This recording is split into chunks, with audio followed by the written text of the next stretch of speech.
What's up, fungal associates? Welcome to Completely Arbortrary, the podcast about trees and other related topics. I am one of your hosts. My name is Alex Crowson, and as always, I'm here with the man, the myth, the legend, dendrologist Casey Clapp. Bonjour, bonjour, bonjour. I imagine you saying this while you're maybe in a bakery and you're sticking your head out the window with fresh baked bread. Getting people to like come over, like Beauty and the Beast. I was gonna say just before I start singing. Yes. Yeah, that's about right. Hi, Case. Good day. Good day to you.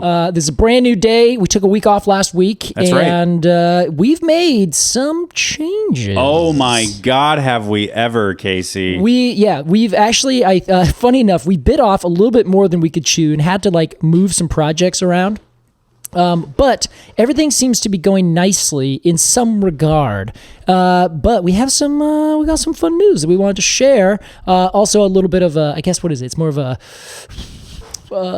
plea? Stick with us. Yeah. So, recently we have decided to move to a different platform to host our podcast. That's right. Ultimately, I think it'll be a very good decision. Yes. We are in agreement with that. However, that does require some back-end changes that are coming down the line. So, as many of you might know, if you've listened to us for almost any moment at all, we were on Anchor. Anchor.fm is our platform. Those commercials will no longer be airing because we've moved to a platform called Spreaker with an R. Yes. Long live Spreaker. Long live the Queen. So it's all good. However, what that means is that ultimately, what we're trying to do is make a better product for you, and we're trying to make things on our back end a little bit more, streamlined isn't the word, but the program, what they offer in terms of how we make our show and add in different ads and that kind of functionality, know how many people are listening, know what all of you are kind of where you're listening from, and all this kind of stuff that the internet gathers in terms of demographic. Now, to be clear, no one is saying, very specific information. It just says, yes, this is being listened to on this app in this country. Yeah, so it's, mommy and daddy are taking some time away from Anchor. Yeah. And it's not your fault. It's fine. Nothing that you did. We don't want you to take this wrong. But also, Casey, as I told you, Daddy doesn't have any furniture in his new apartment because times are a little tough. Times are a little bare at the moment. Oh, I'm sitting on your couch. Get out of here. Yeah. So we moved to Spreaker. Essentially, we're trying to move up in the game, as they say. Yes. This is the right move. We have deeper, more robust, which is an industry term I've learned recently, analytics. Yes, yeah. We will finally be able to tell how many of you are listening to our show. Yeah, which is great. That'll be nice. And we'll use it to, this episode did really well. We should talk more about this topic. Yeah, exactly. And be able to respond more to what happens. That's right. There. And part of this is that you will be hearing some new ads on our show. Here's the thing. All political ads are disabled. Yep. All ads to do with any sort of like drugs, sexual things. Yes. Kind of stuff that you're like, oh, what? Yeah, all that stuff disabled. We have not yet gone through a big list. Huge. I mean, hundreds of line items. Yeah. And decided what we do and do not want to play on our show. Yeah. So if you hear an ad for something distasteful, if you want to reach out and let us know, but just know that we'll probably take care of it in the next couple weeks. Yeah. The move this is a big process. It is not as straightforward as you might think. Yeah. No matter how many times they tell you, it's a very straightforward process. Yeah. Their definition of straightforward is totally fucks. Yeah. But it's the best move for us. We're a lot happier now than we were previously. Mm-hmm. But there's going to be a bit of a learning curve. Yeah. And so if you hear something, first off, please just stick with us. We're working out some bugs and trying to dial in a couple different things. But also, we are doing this change, so we don't know what we're going to be hearing. And a lot of times we know people have heard different ads through the kind of Spotify network of markets and things like that. So now this time, we're really kind of stepping into uncharted territory. Yeah. So, please be patient with us as if something weird happens, you're like, wait, what? It's because we're working out those bugs. Yeah. But B, if you hear something that's completely out of left field and you're like, why is this playing as an ad? We don't know, and we will try to figure it out. But if you hear something crazy, like Alex said, drop us a line and we'll help sort it out as best we can. Yeah. But please stick with us because this will be a great move going forward. Ideally, you shouldn't even notice anything. Fingers crossed. Like as we want to make this transition as smooth for you as possible.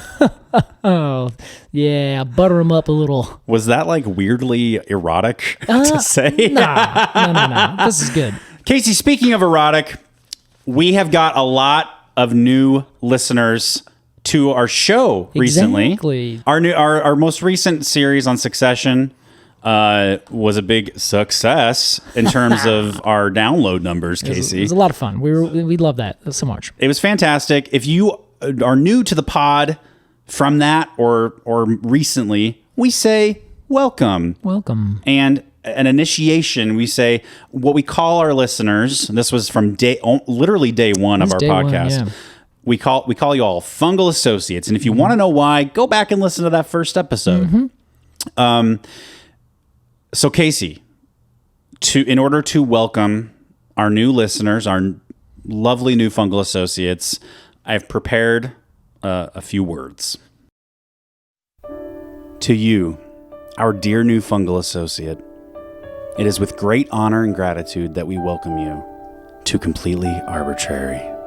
You may be asking yourself, what exactly is Completely Arbortrary? Put simply, it's a podcast about trees, but it's so much more. It's also a primary source of income for its two hosts, Casey Clapp and Alex Crowson. But it's so much more.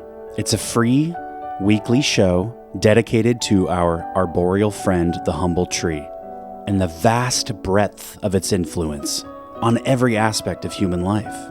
Aspects such as society, culture, religion, food, history, and the arts. But it's so much more.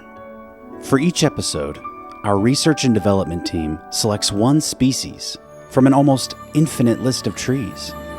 Then, our researchers spend weeks deep in the annals of natural science and deep in the forest. Our team forms intimate, almost unnatural relationships with our tree subjects. Have we crossed a line or two? Sure. But everything we've done in the name of quality tree podcasting. Then, petabytes of tree data are filtered through our state-of-the-art computer analysis sequencing ecology Y-intercept, or CASE, to find a perfect topic for a perfect episode. After consulting with our world-class pun specialists and workshopping, outlining, and scripting with a team of Oscar-winning screenwriters, we record a meticulously performed episode of our show. After dozens of hours of fine editing and a final sound mix by the wizards at Skywalker Ranch, a fresh, new episode of Completely Arbortrary is born. It's that easy. You may now be asking yourself, why? And so, as the mycorrhizal fungi work in harmony to support the mighty sequoia, so too do our fungal associates support this mighty podcast. You are no longer you. You are now a single voice in a tremendous fungal chorus. Your individuality stripped away, leaving only your love of trees. We welcome you to Infinitry and Treyond.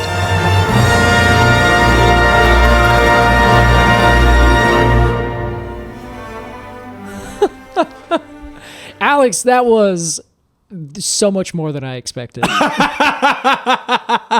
We are talking bald cypress today. We will do so right after the break. We'll be right back.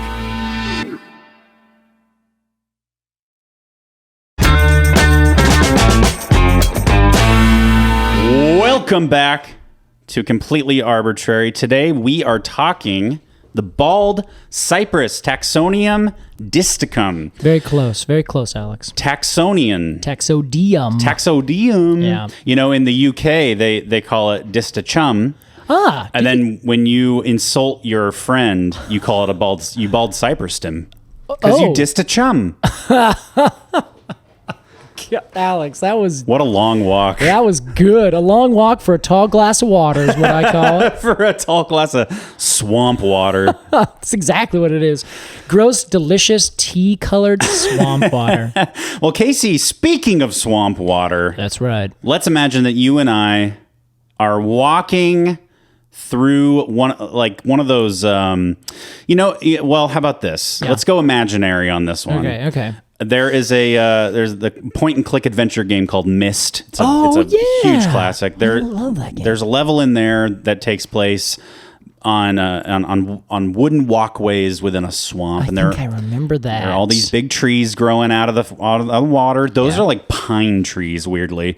But let's imagine that those are bald cypress, and that you and I are in this little imaginary world. We're trapped forever in the book. Yeah. Huh. Let's ID this tree. Alex, we're doing this. We're walking down this boardwalk. I believe I remember this exact part of this game. So back into reality. I just am so happy that we're here, Alex. Whoop, there goes gravity. Whoops. I don't know any more lyrics about that. You're right. God, I didn't know you were such an Eminem fan.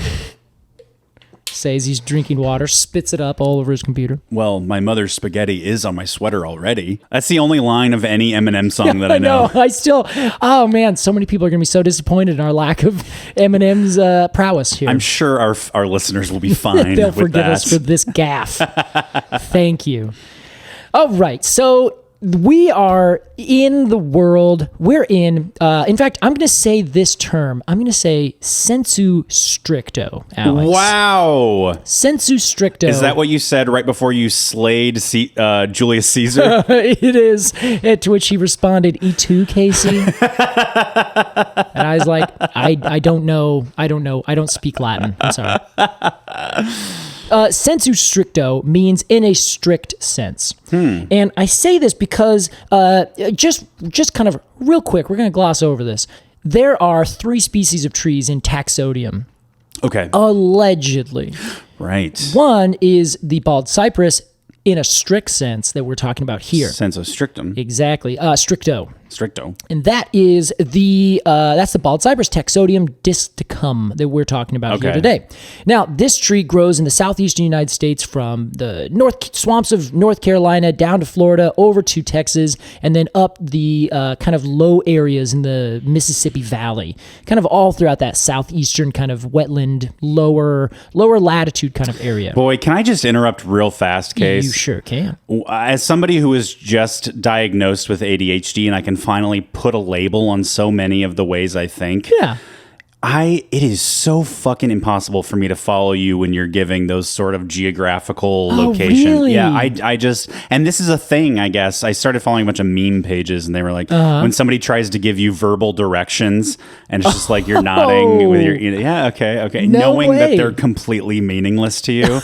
That's so funny. I didn't know that. Yeah, I just don't even, you start talking like that and I'm like, I don't know where he is. Oh man. See, maybe it's just me. I'm a visual person, so like whenever I say this, like I'm imagining where I'm going. I'm not just saying a name down to another name. Sure, I guess. yeah. Like my brain is like washing over this area. So now that we kind of have an idea of where our tree is, that is the bald cypress. Now, in this area, the bald cypress is a tree that grows in the swamps. And generally, they found, and some people say there are 2 different species. One called Taxodium ascendens. That species grows in kind of swamps that have water that doesn't move very much. Okay, like a still water swamp. Yes, I don't exactly. know if that's an official term. I think that's fair. That's good enough. Makes me think of a place where the water has just like been there for decades. Yeah, it's just like this smelly marsh that just kind of is sitting there. There's nothing kind of coming or going. Right. There are other swamps, blackwater swamps, like the Okefenokee National Wildlife Reserve, that have bald cypress growing, but they're growing in a way that is right next to or in water that's moving ever so slowly. Okay. So like if you're in a canoe or something, it's easy for you to go upstream. Like it's not too much of a challenge. The water's the current is so smooth and so low. So that's the kind of really slow moving black water swamps. And they're black because so many nutrients have dissolved that the water looks like tea, like a legitimate black tea. If you dip your hand underneath, which you wouldn't because there are literal alligators there and snapping turtles and all sorts of fun stuff. Wow. You dip your hand in. If you go down to your wrist, you wouldn't be able to see your fingertips. That's wild. Isn't that crazy? That's really disgusting. Yeah. So the trees apparently are totally fine with this. They've come to terms with not being able to see their feet. This is okay. But there's this third species that is called Taxodium mucronatum. Mucronatum. Yeah. And that is the Montezuma cypress. Casey, I know a little bit about this Montezuma cypress. What do you know? In the context of Arbol de Tule. Sí. Which is the, I guess, national tree of Mexico. Yeah, well, the species is the natural tree of Mexico, the national tree of Mexico, and a natural tree of Mexico. And I believe it's in Oaxaca. That's about as specific as I can get. It's the biggest tree in the world in terms of diameter. Yes, it's almost Photoshop levels of wide. Yes, and you're like, no. It's got to be like a perspective trick of the camera or something, but no, it is fucking massive. I've been there. It is beyond your scale. You've seen it? Yeah, I've seen it. I have not touched it. So that's the Montezuma cypress. Correct. Okay. Now this would be sensu lato, which means in a large sense, all three of these alleged species are the same species. Now this is something. Yeah. So because alleged species. Yeah, it's a little bit like lumper and splitter. Yeah. But funny enough, the reason that they haven't been lumped, according to my research at the conifers, or at just conifers.org, one of my favorite places to go, they literally are saying the reason that it's not just mashed all together is that one species is in Mexico, a Spanish-speaking country. The other is in United States of America, an English-speaking country. Yeah. And they just treat the trees completely different. They grow slightly different. They have phenological things. Like one has leaves that kind of tend to grow more upright and are a little bit more oppressed. One is deciduous and the other is not deciduous. Okay. So they're kind of like, well, are these real differences? And then when you look at the science, like the taxonomic science of it, they're the same tree. Okay. They just grow in different places, so they have different kind of responses to that. I would assume also there's an element of national pride. Exactly. As the national tree of Mexico. Yeah. If the scientists came over and said, well, actually, it also grows up in the United States. That's an American species. It's an American species. We're going to call that the bald cypress. And because of the taxonomic means of classifying and precedent, because the bald cypress, Taxodium distichum, is the first original name. Yeah. If they then decide all these species are the same, they would all get that same very first original Taxodium distichum. Sure. At which point Mexico collectively would be like, yeah, nah. Yeah. This is the Montezuma cypress. Well, they would say, sí, no. Yeah, exactly. Thank you.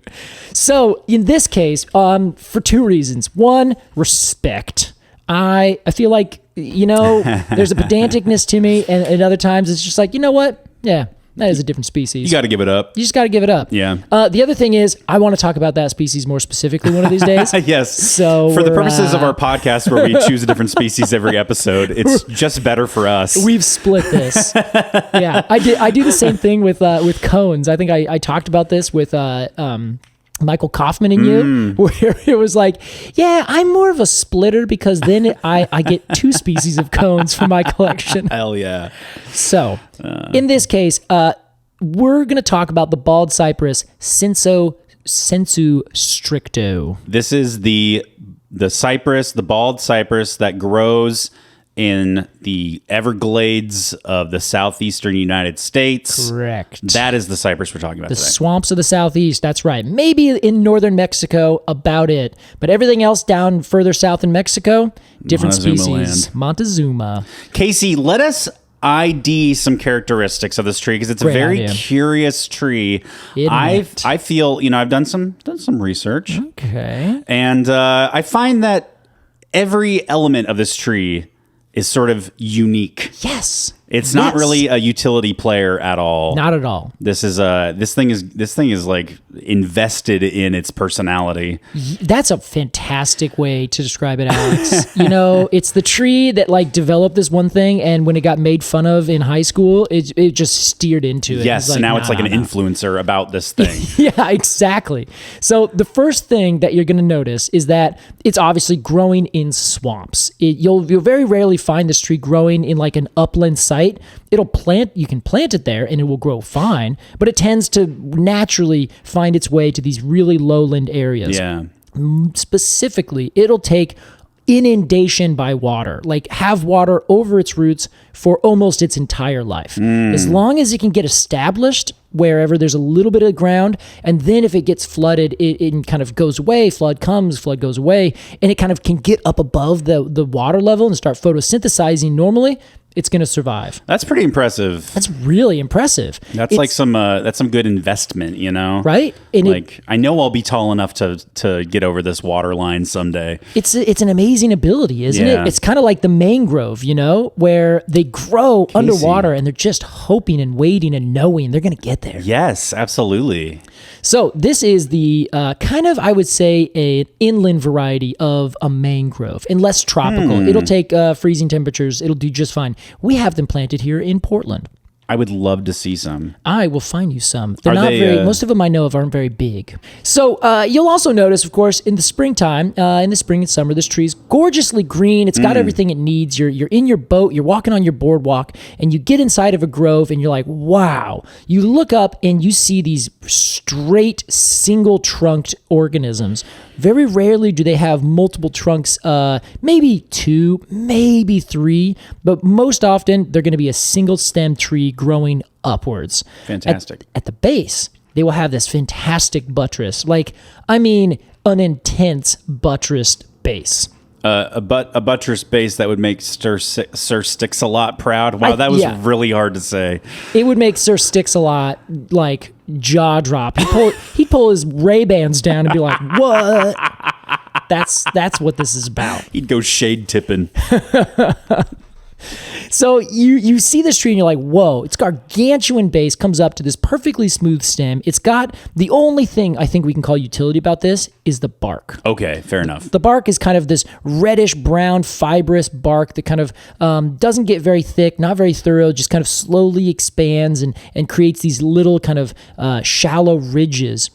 It's quite attractive, but it's not like there's nothing spectacular about it. Sure. It's very homely as a tree goes. A little copy and paste bark. Yeah, exactly. Yeah. This is a surprise to me, I think, Casey, because I would think like my tree knowledge logic would be like, if this thing's growing in water, it needs really thick, like protective bark. Yes, that's not a bad assumption to make. But I guess maybe just the wood is just insanely rot resistant. That's precisely it. Okay. Exactly. So it doesn't need super thick bark. Yeah, and usually thick bark comes from more of a fire disturbance. Oh, okay. Yeah. So in this case, because it's growing a lot in water, there's not quite as much fire. Every now and then fires do come through this area, but it's very rare, and the bark is more there to just kind of be a covering on the outer side. I gotcha. Like it's just kind of there doing its job, but it doesn't need to specialize in anything. Utility bark. It's utility bark.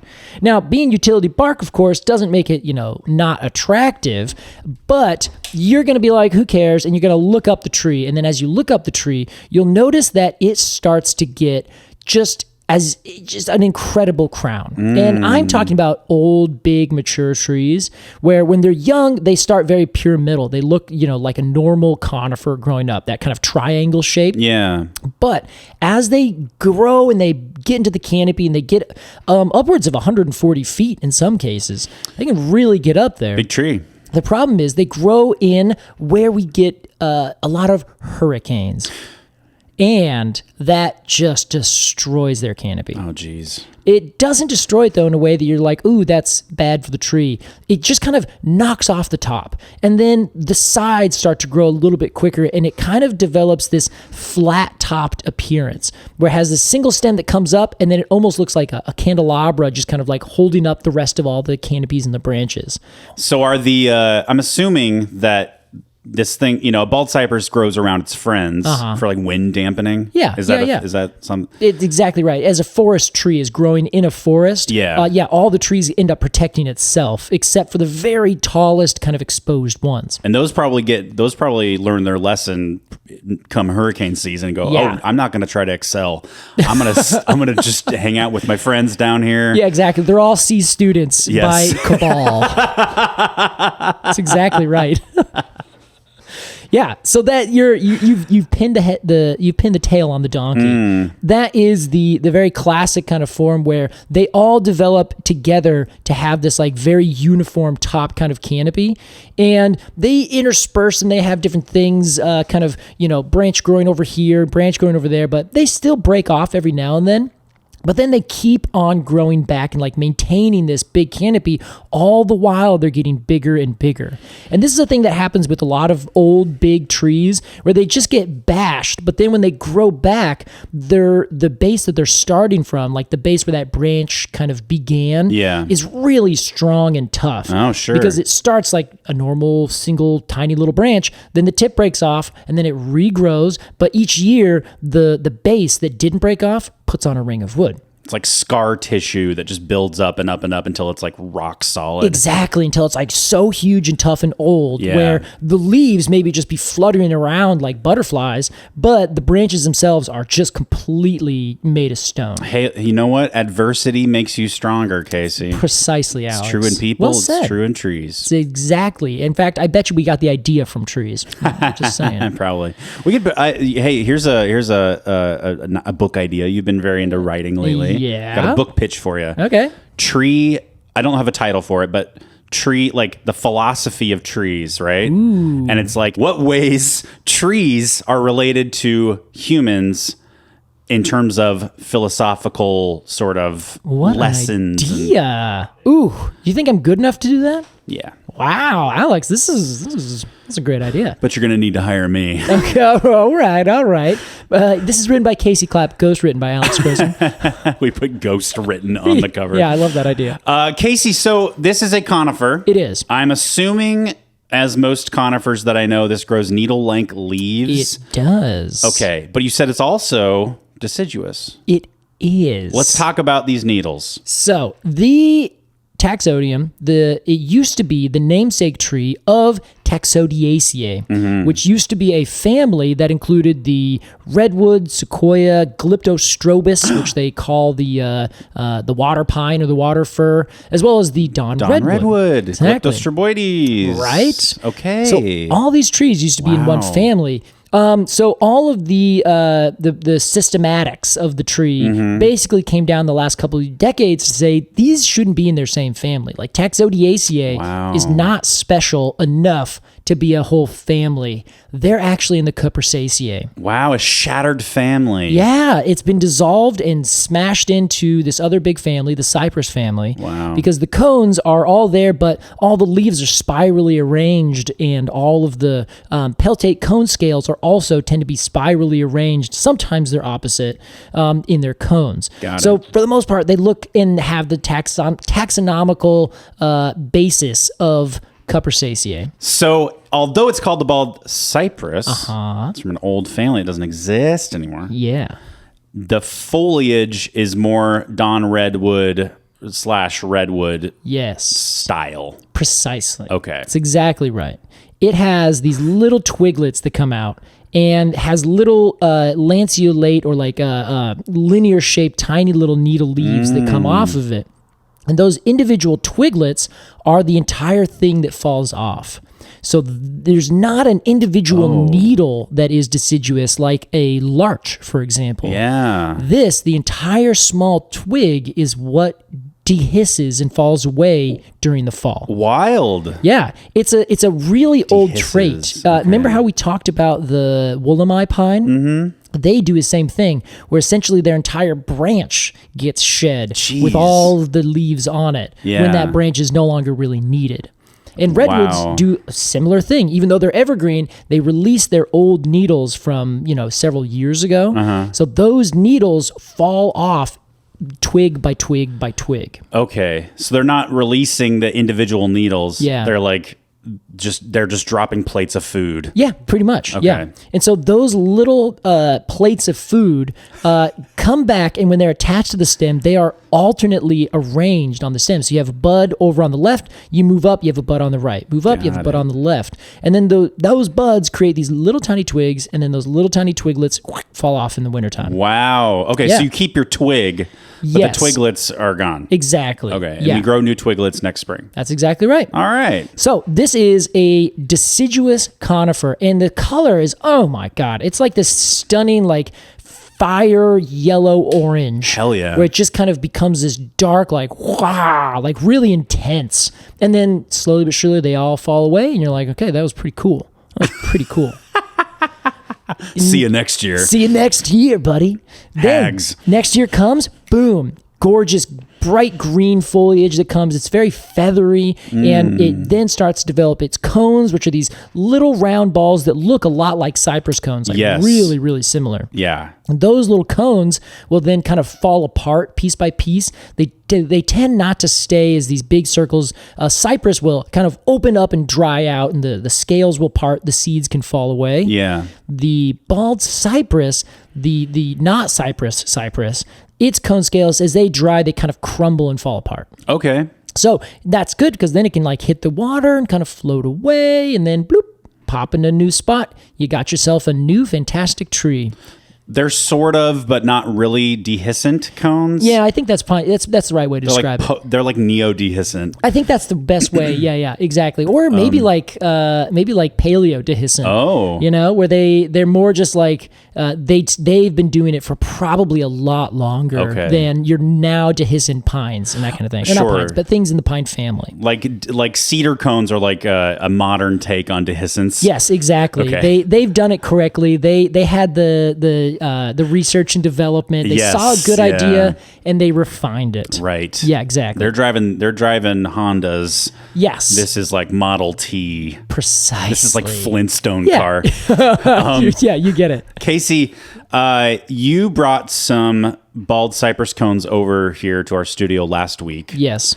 And I kind of looked at them and played around with them. And I came to a decision. Yeah.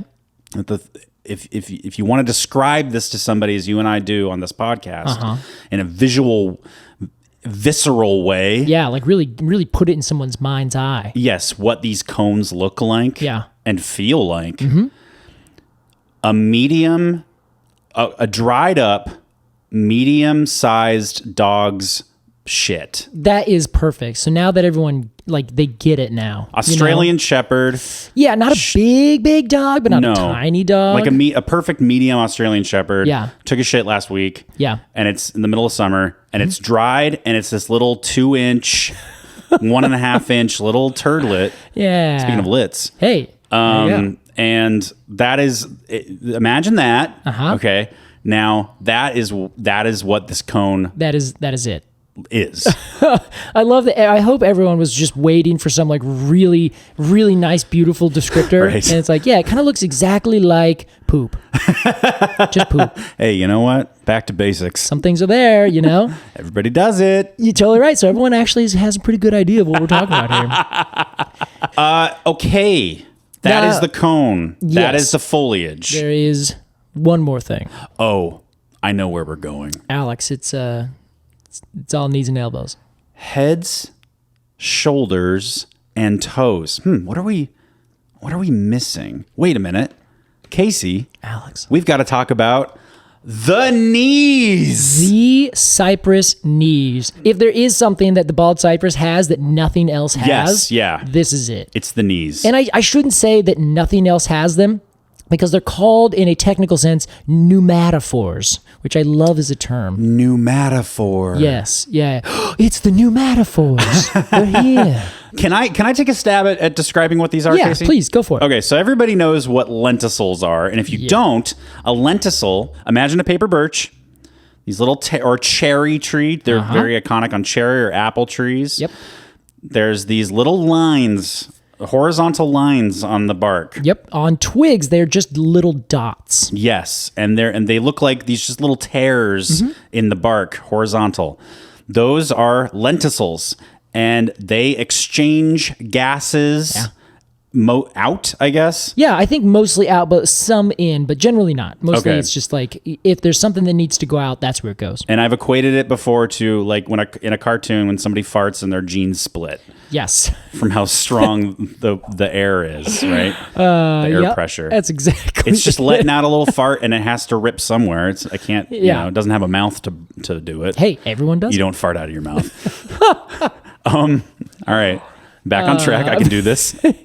He's reeling it in. So the bald cypress's knees are its version of a lenticel. It is a gas exchange port in the form of a creepy little spire that comes out of the ground around its roots. That's perfect. Yeah, you got it. That's it. Like a foot tall, maybe? They can actually get up to 4 feet tall. This is astonishing. Yes, there are pictures of people like full-grown adults leaning on them like with their elbow. My God. Yeah, they can get massive. They almost look like ant colonies or something, I was or termite colonies. That was going to be my descriptor. They do. They look like big colonies of termites where they like build up these little like mounds, right? Yeah, that's what they look like. And in this case, they are particular for this tree in its swampy habitat, because there is almost no oxygen in the soil at this point, because the water has now saturated it and filled it up, pushed all of the air out of all the little pores where normally in a not completely inundated situation, there'd be air all throughout the soil. Right. So, or if it wasn't compacted, I suppose. So in this case, the pneumatophores grow up above the water level, just above it. And then air and oxygen can come in and out, and that basically makes it so the roots can breathe while in these very, very wet conditions. That is just so fucking cool. Isn't that just incredible? That's a stump of approval right there. That is an all-time completely arbitrary fun fact. Goosh. Like, share that with your friends. It's such an interesting thing. It's astonishing. And it took people a lot of time to figure this out, because it was just, for whatever reason, wasn't studied in a very good particular way. Sure. Some people found that it worked as that. Others found that it didn't. Some people thought it was a means of the tree helping to keep itself stable in these kind of swampy, like not very solid soils. That's a fair hypothesis. Yeah, it's a very fair hypothesis. Other people thought that it had more to do with stopping sediment, so that water wouldn't just move everything away. They would kind of stop things so that sediment could fall and they could use that as nutrients. Okay. So, all perfectly reasonable. However, turns out that it's very likely mostly a pneumatophore that is breathing for the tree, essentially, while it's underwater. Like, it may do those other things, but its primary function is as a pneumatophore. Yes, exactly. Now, Casey, a few weeks ago, we talked about the Bulbanksia of Australia, mate. And when I Googled Bulbanksia cone, or I've also seen them called pods. Yeah. The sort of flower part. Yeah, exactly. That is left after the flowers do their thing. All of the top hits were from Etsy.com. Oh, yeah. Right? That's right. People making lamps out of these things. Yeah, because they would like spin them on a lathe and like smooth them down. Yeah, because they're so woody, you know? And I did the same thing with bald cypress knees recently. Oh, what did you find? Same thing. There's a whole seriously there's on a Etsy? whole Etsy industry of people. I guess like it's kind of gruesome, but like cutting off the knees Just of a bald cutting cypress. them at the knees. It's like, that's you just like taking its lungs. Yeah, that's rough. And like, you know, sanding them and carving them. I think in the same way that people like see driftwood and they're like, oh, this is such a unique, beautiful shape, you know, like let's preserve the shape of this piece of driftwood, but let's smooth it down and like polish it and put a finish on it. So on Etsy, it's mostly like kind of, I guess like decorative, like tabletop, like put this on your end table and it looks nice, you know. I see. Which it does. It's a cool look. Yeah. I just don't know. I guess I would have to do more research and maybe message some of these people and be like, where are you sourcing how these? do you get these? Yeah, I wonder if they grow up and they just find a bald cypress in a swamp and just cut off the top. Because I don't know how fast they grow. This has been a question I couldn't quite figure out. The knees? Yeah, exactly. Do they grow quickly, and can the tree survive without them? Right. Like, is it making connections with other trees that have knees? Like, there's a lot of questions that I just don't have and couldn't find a really good answer to. The tree's knees. Yeah, I don't know how many people like really dive into how much like the ecology of these swamps are in terms of the biological function of the trees. Like, we study the Douglas fir and their mycorrhizal networks, you know? Yeah. Like, I don't know how many people have been like, are these trees all connected? Are these knees working for everybody or just one particular tree? How does this work? That'd be a fun, if I'll say this, Casey, before we move on. Please.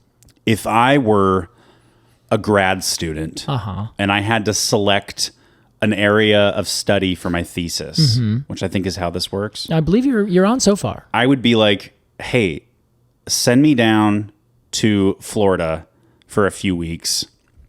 Let me shack up in the swamp. Yeah. I'm going to study the fuck out of bald cypress knees. Alex, I would love to see you shacked up in a swamp in northern Florida. Could you imagine a worse place for me to be? Oh, man. You'd just be swatting flies and mosquitoes for so miserable. long. Like, can I bring my Nintendo Switch? Alex, no, this is the swamp.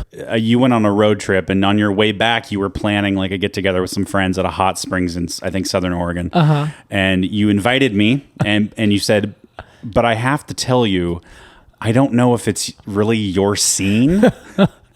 Because it was like super rough in it, Yeah. which is definitely your thing. But my first thought was like, is there like a cabin nearby I can stay in? I was like, probably not for literally tens of miles. You're sleeping on the ground, Alex. It's going to be very dusty. I'll just wait maybe we just wait till we get back to a McMinimans and we can just go and soak in there. I just love feeling seen by you. It's very satisfying. Okay, I'm glad you do. Casey, well, let's move from the ID of this tree. We've painted a pretty picture for a pretty tree. We sure have. Now, this tree, for me, I'm constantly taken by it because, Alex, it is a tree that is so elegant in what it does, yet it does it in like the worst possible situation. This is an interesting juxtaposition. It really is. This is kind of what makes me like think it's so pleasant. So you go to the redwoods.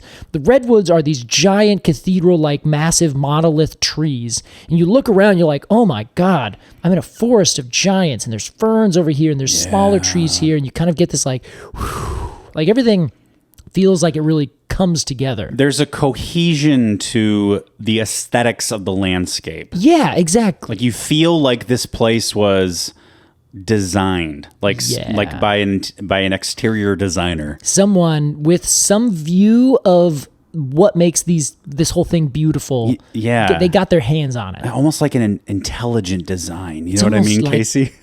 Like God.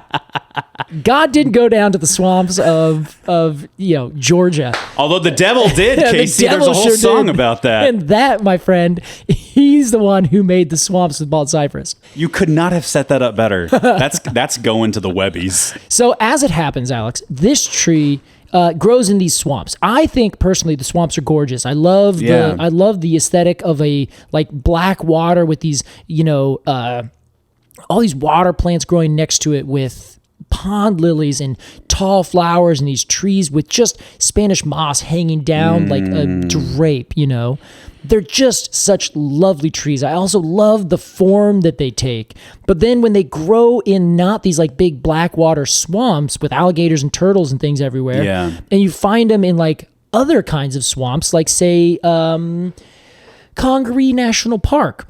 It looks gorgeous in full bloom, But when all of the leaves are off of all the rest of the trees, it's just like this sticky swamp, you know? I imagine that when it's just like covered in moss and it's like dormant, I'm reminded of like a swamp witch or something. Yeah, totally. Like it's spooky, right? Yeah. That's what I imagine. And I see that same exact thing. In the daytime, it's lovely. At night, you're kind of like, ooh, okay. Yeah. But then in the spring, when it puts on its flower or puts on its foliage and it's still draped, and now there's these waters everywhere, there's birds chirping, everything is like really going. It's like this wild ecosystem that's just like stunning. But you look up and you see these trees that look like they're just draped in their gorgeous finery, just really going at it. They have this intense crown. But then you look down and you're like, you're growing like in the muckiest muck there could possibly be. How is this? It's like, I think these are like the lotus of the tree world. I think that's what I'm going to do. Yeah. So you're familiar with a lotus as a plant, as a flower? Yeah. Yeah. Have you seen one in kind of real life or anything like that? I'm sure I have. Okay. Well, for those of you who haven't, a lotus is it's an Asian species of water plant, and it grows up with these big, long, very circular kind of leaves. Of course. You've seen it? You're familiar now? The lotus is the official stock image of the cheap day spa. Oh my God, yes, absolutely. And that is because they have this kind of spirituality that comes with it, where the flower of a lotus, like the actual real one, not a fake logo from a spa, stunning. Yeah. Like these cup-shaped, like tulip kind of pinkish purple flowers. Sometimes they're white, and they have this like kind of licoricey divine smell to them. Wow. And they're just out of this world beautiful. So gorgeous. And if I could speak on lotuses for a second. You may, Alex. Although I can't speak on white lotus because I've yet to watch it. I saw the second one. It's nice. It's okay. It's good. Okay. Yeah. I think I'm past the point where I need to, for like society's sake. Yeah. You just have to, I know so well, Alex. just keep holding out and people will stop talking about it. I loved Jennifer Coolidge decades ago, God damn it. Good for you.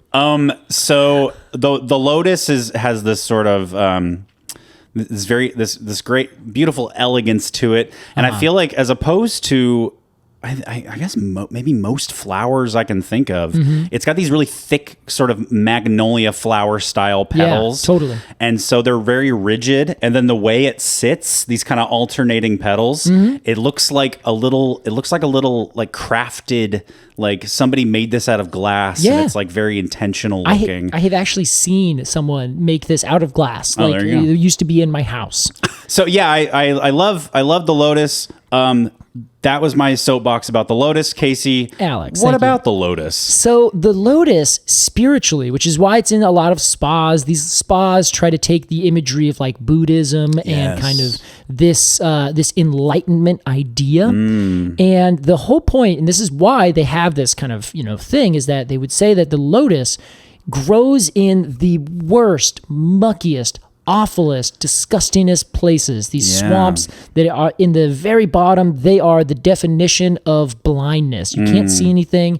Everything is dirty. Nothing is visible. I just got the shivers. Yeah, I saw that. Yeah. This is visceral for you. This is great. So then as the lotus comes up, it is the personification of enlightenment. And it gets to the top and it puts out this flower that is divine. And it makes you wonder, how can you go from such ignorance to this like level of nirvana of gorgeous and understanding? Wow, Casey. That's this lotus kind of metaphor or personification, right? Because the lotus is, if I can clarify, the lotus is growing like in the soil of the swamp, right? It is, yeah. It's essentially a pond lily-esque flower. Okay, like and then it grows in there. It sends up its shoot or its stem, and with it has a little bud. Yeah, and it's got leaves everywhere around as well. Yeah. And then when it gets to the top, out of the water, the bud opens. Exactly. Sometimes a foot or two above water. Oh, wow. Yeah. So that's the lotus. I think the bald cypress is essentially the southern lotus. Wow. It grows in places that you can't see, you can't feel, you can't even think. And then it grows up and creates this intense, beautiful canopy. And Alex, we haven't even touched on the longevity of these trees. Now, how old do you think the oldest bald cypress is? I'm going to say, now you're setting it up, the way you're setting it up, I'm thinking it's going to be old. Uh-huh. So I'm going to say like 1,200 years. Yeah, okay, that's pretty good. That's pretty good. Your guess of 1,200 years is actually closer to the oldest Dacrydium cupressinium or the oldest Taxodium mucronatum, which is about 1,140 years. The 23rd tree above 1,200 years is the tree of our question at 2,624 years. 2,624 years old is the oldest Taxodium, which is 5th oldest tree in the entire world. I say in the entire world because there are 4 other trees that are older, confirmed, meaning they've counted the rings and they can say this tree has lived this many years. Yeah. All conifers. That's very impressive, Casey. Isn't it? It's so funny, like, there's not really, besides the bark, I come back to the point that none of this is a utility. None of it has utility components. And no one would think, like, why is this swamp tree living for almost 2,500 or 2,700 years? Yeah, I guess like, nothing fucks with it, or there's no fire. It's in a swamp. Yeah, it is extremely decay resistant.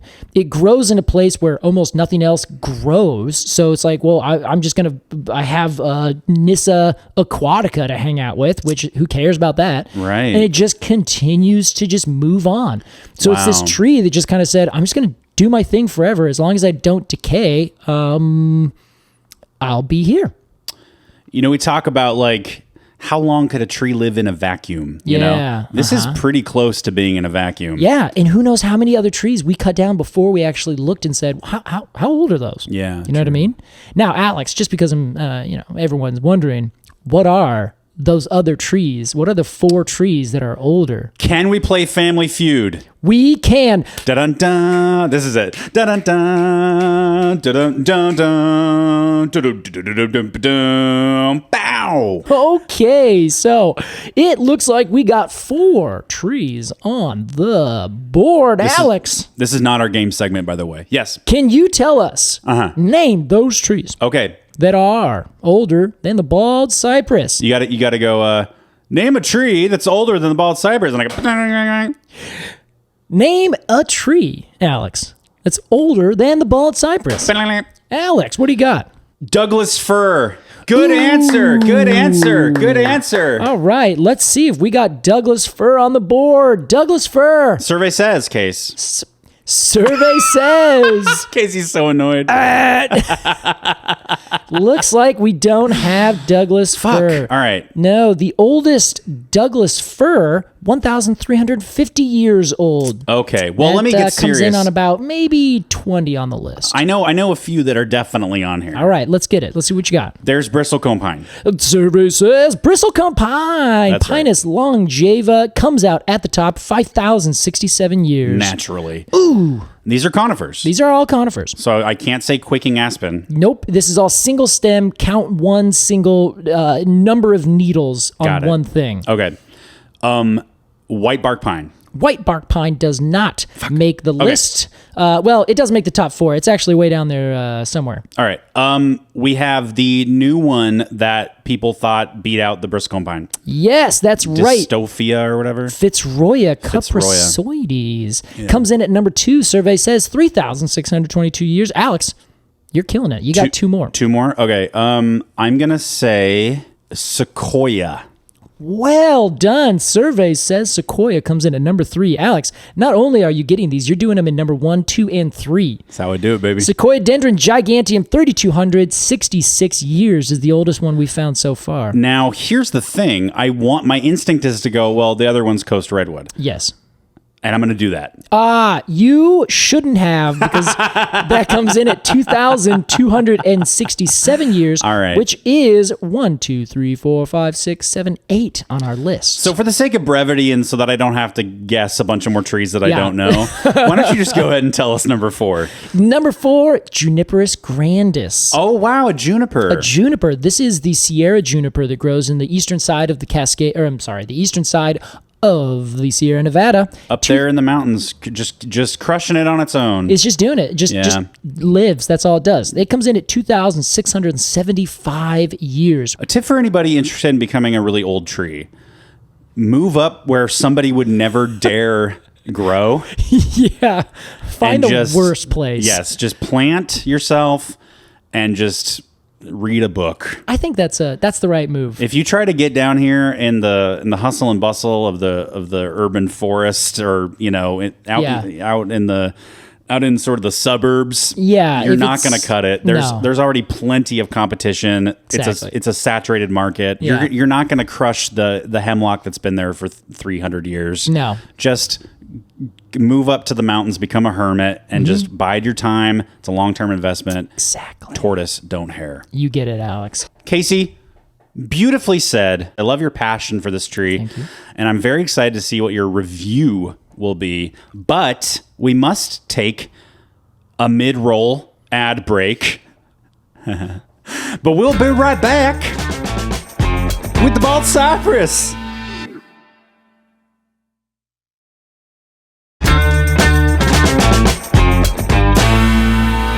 Welcome back to Completely Arbortrary. That was our discussion of the bald cypress, Taxodium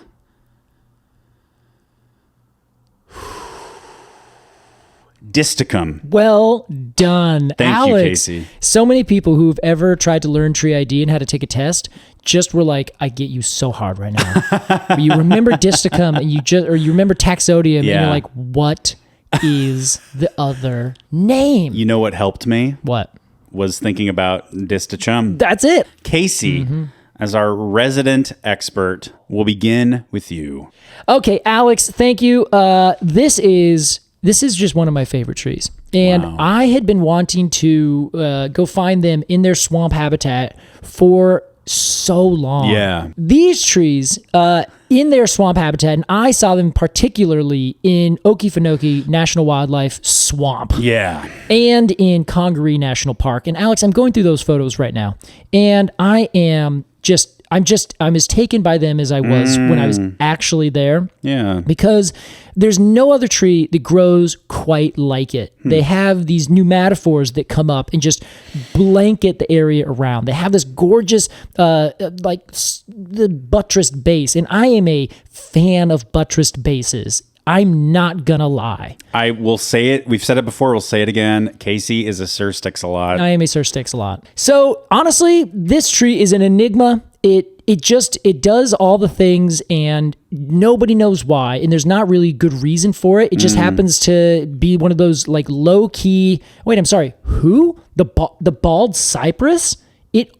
All those things? Yeah. That's what it comes to me. Totally. It stuns me. It's a 9.8. Holy crap, Case. Alex, plant them everywhere. There's not enough. Stop cutting them down and go out and find them. 9.8. I can't quite put it up beyond that. It's a good score. Yes, it's a good score because they're a stunning tree, and I love them to death. Speaking of, what is your perception of this southern tree?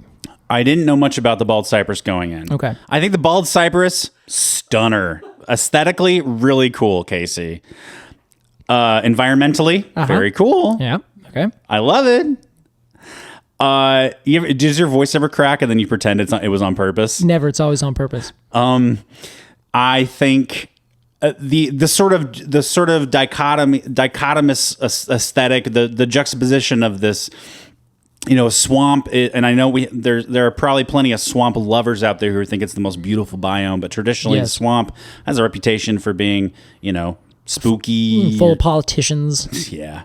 Got to drain that thing, Case. You sure do. I love the juxtaposition of this sort of spooky, creepy bog place with this sort of gorgeous tree that rises above it and shelters everything. Couldn't agree more. It's a big, beautiful buttress base. I like this whole idea of I'm really taking my time. I like this whole idea of this nirvana, this lotus comparison. Oh yeah, okay. That's really cool to me.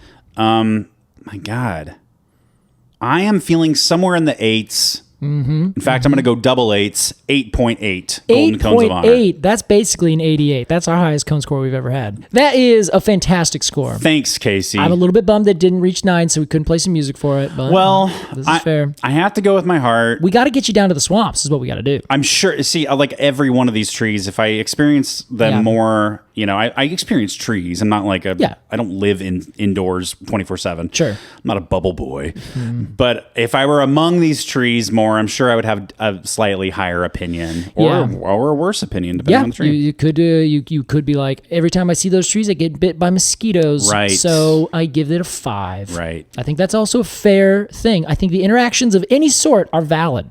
Well, thanks, Casey. Of course. You know how much I love validation. I do. And with that, we say that was our review of the Bald Cypress. Casey, it's time for a brand new game. Let's do it. Now, if you're a new listener, on this show, we take tree puns very seriously. Case in point, to infinity and treyond. Okay, that's the low end. That's a low bar.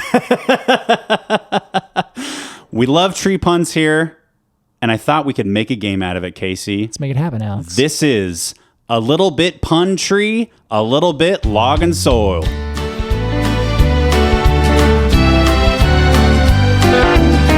I'm a little bit pun tree, I'm a little bit log and soil. I got a little bit of roots and ash hill and a little bit of nitrogen in my bowl. I don't know if it's wood or bad, but I know I love it, so I'm a little bit pun tree, I'm a little bit log and soil. Okay, Casey, here's how it works. You and I are going to choose a classic musical artist. Okay. Then we are going to spend 3 abridged minutes. So I will edit this out so you don't have to sit there for fucking 3 minutes listening to nothingness. Coming up with tree puns based on that artist's top hits. This game was inspired by a note I found in my notes app that I don't remember writing, but I wrote the title of the note as David Bowie tree puns. Yeah. And then I'll read you some of the things that I came up with here to give you an idea. All right. One of these was inspired by a fungal associate. I don't have your name at hand. I'm so sorry. Twiggy sawdust, diamond logs, red elm. Like rebel. Yeah. But you have to say it because it's not Red obvious. elm, yeah, because you're saying red elm. Doesn't quite get you there. It doesn't. Oh, you pretty trees. Don't you know you're driving your mangoes and pawpaws insane? And then Queen Birch. Queen Birch is such a good one. So we're going to pick an artist. Okay. And we are going to give ourselves 3 minutes to come up with as many puns as we can. All right. And then we'll read them live. Let's do it. And I encourage you, the fungal associate listening to this, to pause and join us in this exercise, and we can all compare and contrast at the end of class. Yes, we can. This week's artist is Billy Joel. Oh, I love Billy Joel. And we will see you in just a few minutes. Go ahead and pause. Look up some Billy Joel songs. Write down your puns. Wow, 50th anniversary. How about that? And we'll see you in just a moment.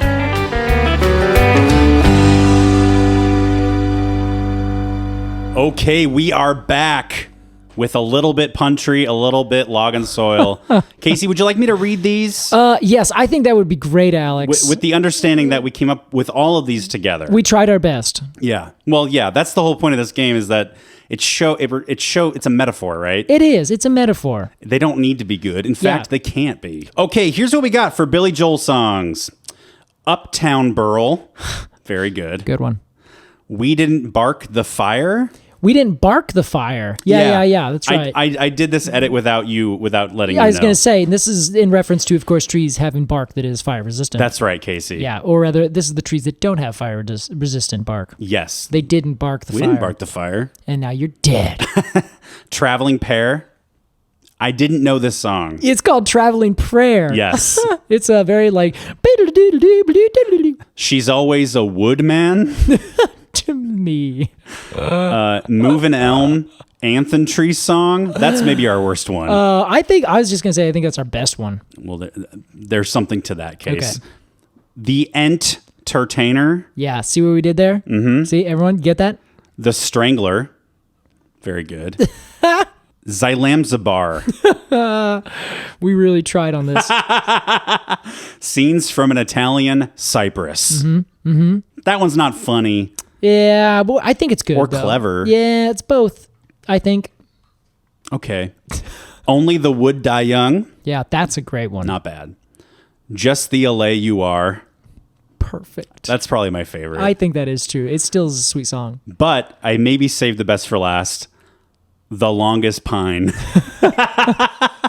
For the longest pine. Very good case. That was a little bit Puntree, a little bit log and soil. A fun one, Case. Yeah, it was. I'd like to do it again sometime. And it's time for our completely arbitrary Q&A. And we take to the Patreon for these. And we have a question from Jill Vanderschaaf. Hello, Jill. Hi, Jill.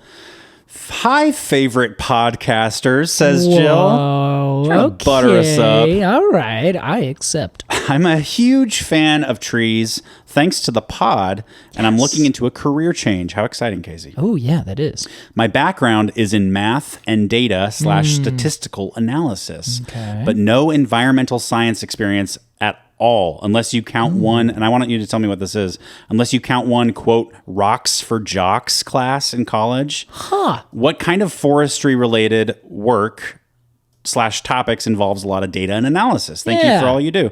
Is Rocks for Jocks like Geology 101? I think so. Yeah, I bet you that is. There's a lot of courses that are like kind of general education. It's like, okay, you need to take a science class in order to get your business degree or your other degree, you know? I don't like that folk taxonomy. Yeah, where they rocks for jocks. I don't like that. Yeah, I guess I could barely get through that fucking class.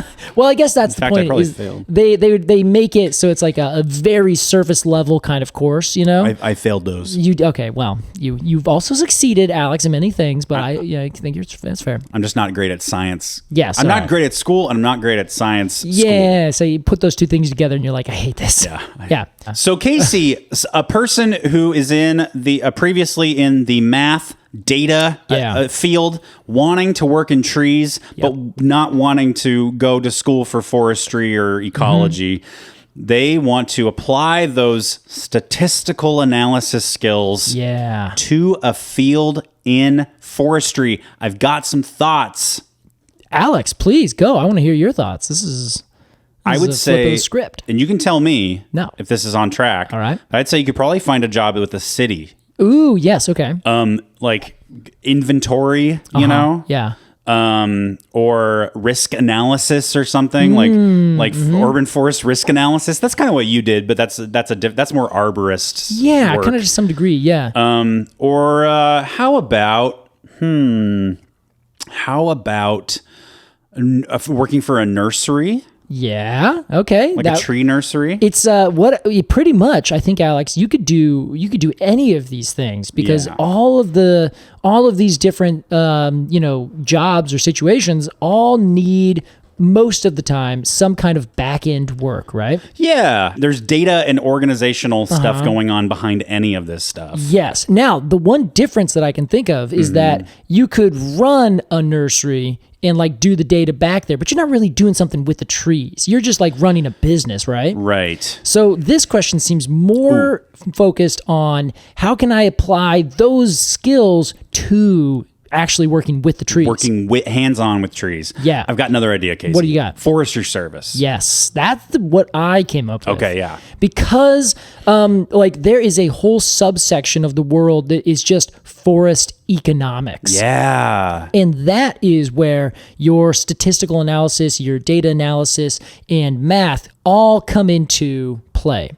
There's also a situation where you can apply those, the same kind of statistical analyses to something that is tree data. So a data analysis for an economist, forest economist, they would basically say, well, how much is all of this worth, and how does money and the economy of the forest all pan out? You know, what should you do in order to make kind of the most money, or rather, I guess they kind of say, how do the mechanisms of the economics of forestry work? Oh yeah, sure. We talked about this with with succession. Yeah. And how, maybe I'm mixing up my topics, but like figuring like a forestry industry company, like we'll figure out like at what point does it make the most economic sense to cut all these trees down. Yes, precisely. Yeah. So that's one opportunity, but the big thing that I see is more on the research side. Yeah. One of my favorites, Jeffrey Donovan, he is an economist, but he goes out and says, I wonder if we can figure out the answer to this economic question based around trees. And he applies that work, and he works for the Forest Service research station here in Portland. Okay. So he, as an economist, takes all of the different data that can be found about some certain thing, and he does all this crazy research. Like for the instance, the last thing we did was how many people, is there any effect on mortality based on if you plant trees in terms of people's mortality? Sure. Right? Yeah. So he went and found all the data for how many people in this section of the world died. Then he went over and said, okay, how many trees were planted? Then he went through all the rest of the data available in the world to basically figure out what other things need to be accounted for, what other factors and variables need to be added or at least addressed in this this study, and then applies those number crunching skills and does the statistical analysis that's beyond my comprehension, and then says, yeah, the answer is plant more trees, fewer people die. I thought you were it sounded like you were setting up to say the answer is 6. The answer is 6. Yeah. Just like, was it 42 is the answer to the why we exist or the universe? Yeah. Anyway. What is that from? Hitchhiker's Guide to the Galaxy. Oh, funny. Yeah, I think out of all the proposed careers here, forest economy is the most exciting. Yeah. Everybody finds something else, something different, interesting. Mm-hmm. But to me, I'm like, oh, that's a fucking interesting. It is, you're looking at a system and pulling numbers from it. Yeah. Where most people can't even imagine, like, how does that become a number other than how many trees are out there? 1, 2, 3, 4, 5. Yeah. I think it's like really valuable. Actually, this is I think a really valuable position, or like just a valuable service in general. Yeah. Because it always helps to look at something in a different way. Mm-hmm. And I would never take an economist and apply their trade to a forest ecosystem and see what kind of data they can pull out and what kind of revelations they can come up with. Yeah. I think that's really interesting. Well, and beyond that, unfortunately, and this is kind of an issue with humanity at large, is everything has to be in some way valuable to us, right? Usually directly, in order for us to actually care about it, or monetarily. Yeah, exactly. Yeah. That's how we measure that value. So in terms of like a street tree, we can't just say this tree in this ecosystem, the bald cypress forest, these swamps, they should exist intrinsically because as Aldo Leopold said, the first rule of tinkering is don't lose any of the parts when you take something apart. And if you want to put it back together or see how it works, if you take a part away, that is diminishing the whole thing. So he would say every little thing, whether we understand it or not, is a part of this whole.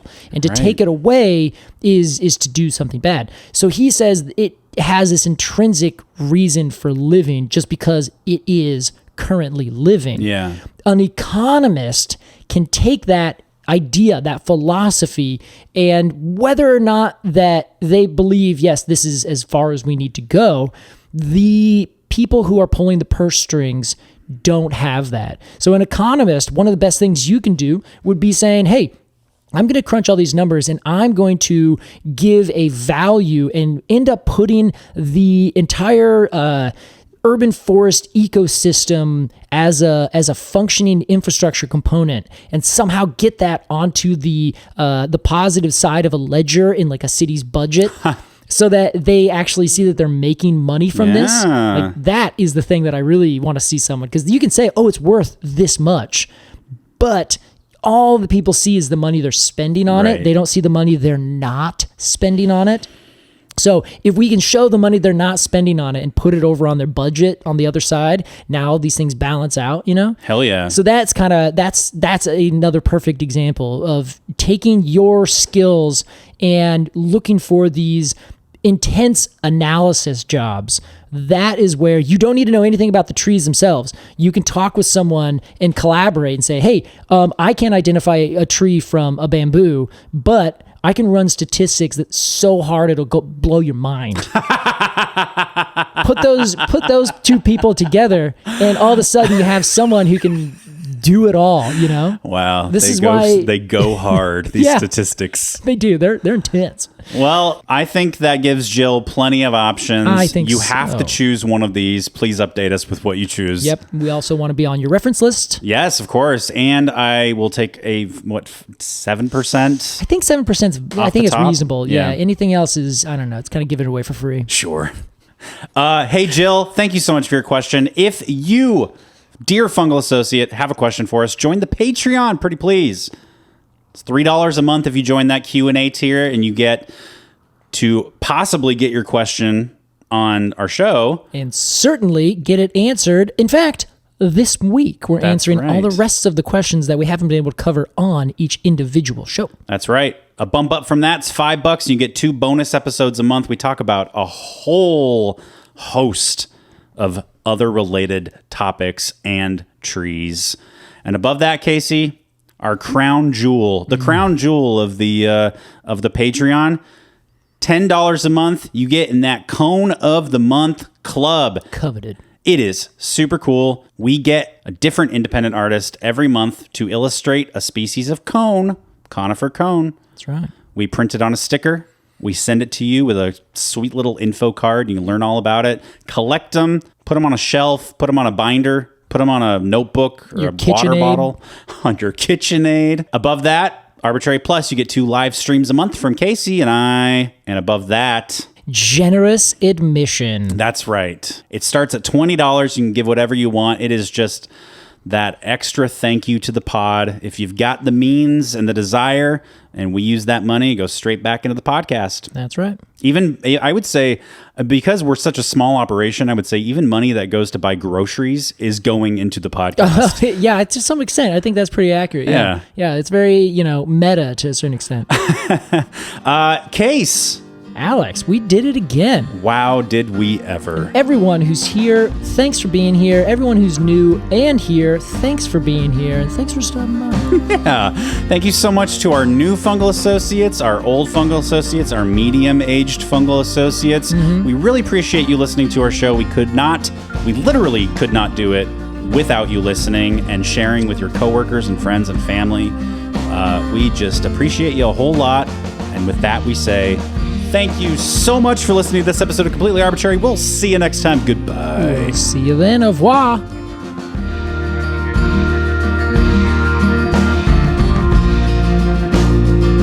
Completely Arbortrary is produced by Alex Crowson and Casey Clapp. Our artwork is by Jillian Barthold, and our music is by Aves and the Mini Vandals. And you can support the podcast at patreon.com/arbortrarypod. And find additional readings at completelyarbortrary.com. Thanks for listening.